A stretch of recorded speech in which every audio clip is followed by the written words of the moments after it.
দিল্লির রাজনীতিতে সর্বপ্রথম অনুপ্রবেশকারী এবং ভোটার এই যে তত্ত্বটা, এটা কিন্তু বাংলার মুখ্যমন্ত্রীর সৃষ্টি। তার আগে ভারতবর্ষে কেউ জানতো না যে অনুপ্রবেশকারীরা ভোটার হয়। বাংলার মুখ্যমন্ত্রী প্রথম, তিনি যখন ভারতবর্ষের সরকারে ছিলেন অটল বিহারী বাজপেয়ীর সঙ্গে, অথবা যখন বিরোধী আসনে বসেছেন, তিনিই কিন্তু প্রথম জননী অনুপ্রবেশকারী আর ভোটারের এই তত্ত্বের। আজকে তিনি আবার নতুন করে অনুপ্রবেশকারীদের পক্ষে সওয়াল করতে আরম্ভ করেছেন, ভোট বড় বালাই, ভোট বড় বালাই। কিন্তু আমাদের প্রতিবাদটা হওয়া উচিত কি, অনুপ্রবেশকারীর নামে বাংলা ভাষাভাষী মানুষ যারা পশ্চিমবঙ্গের, তাদেরকে যেন হেনস্থা করা না হয়। বাংলাদেশি আর বাংলা ভাষী, পশ্চিমবঙ্গবাসী আর বাংলাদেশি সব বাংলার মুখ্যমন্ত্রী মিলেমিশে একাকার করে দিয়েছে।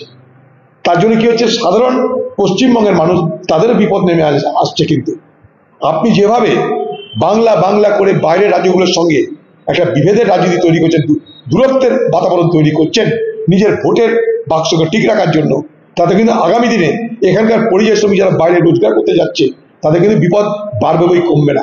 আপনি না দিবেন খেতে, না দিবেন চাকরি, অত বাইরে তারা আরামসে কিছু রোজগার করবে, তারও ব্যবস্থা করবে না। তাদেরকে সুরক্ষা দিন আপনি।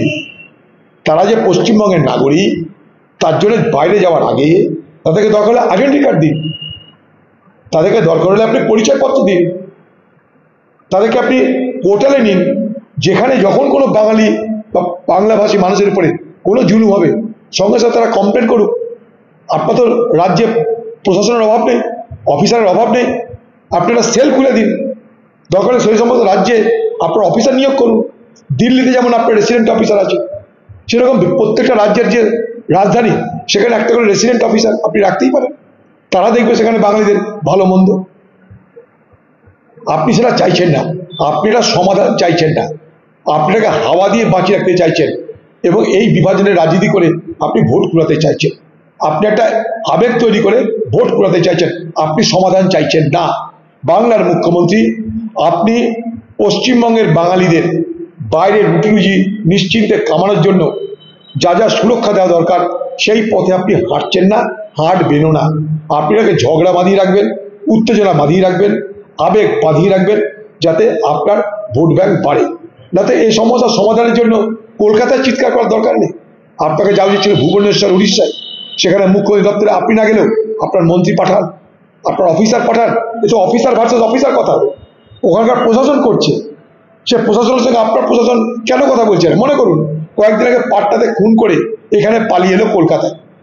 এই পশ্চিমবঙ্গের পুলিশ বিহারের পুলিশকে সাহায্য করেছে, তবে অপরাধী ধরা পড়েছে।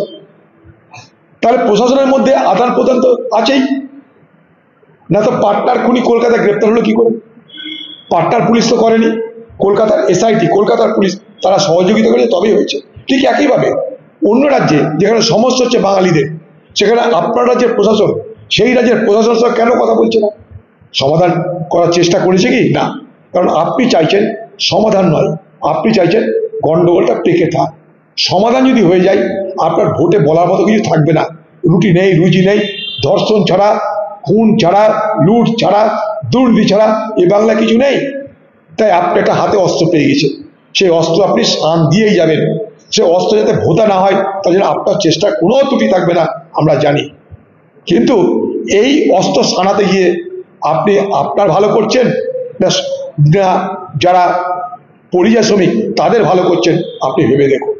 আপনি বলছেন আপনারা চলে আসুন বাংলায়, আপনি খেতে দেবেন, থাকতে দেবেন, পড়তে দেবেন, কেন তারা বাইরে আছে? আপনি দেবেন না, কারণ তারাও জানে বাংলায় গেলে অন্ধকার নেমে আসবে। তাই তাদেরকে বাইরে সুরক্ষিত করার ব্যবস্থা করুন। অকারণে একটা আবেগ তৈরি না করে তারা যেন বাইরে সুরক্ষিত অবস্থায় কাজকর্ম করতে পারে, তার ব্যবস্থা করুন। দরকার কোর্টে যান, হাইকোর্ট, সুপ্রিম কোর্ট যাচ্ছেন কথায় কথায় আপনি চোর চোট্টা খুনি ধর্ষকদের বাঁচাতে, পরিযায়ী শ্রমিকদের বাঁচানোর জন্য হাইকোর্ট সুপ্রিম কোর্ট যেতে পারছেন না দিদি।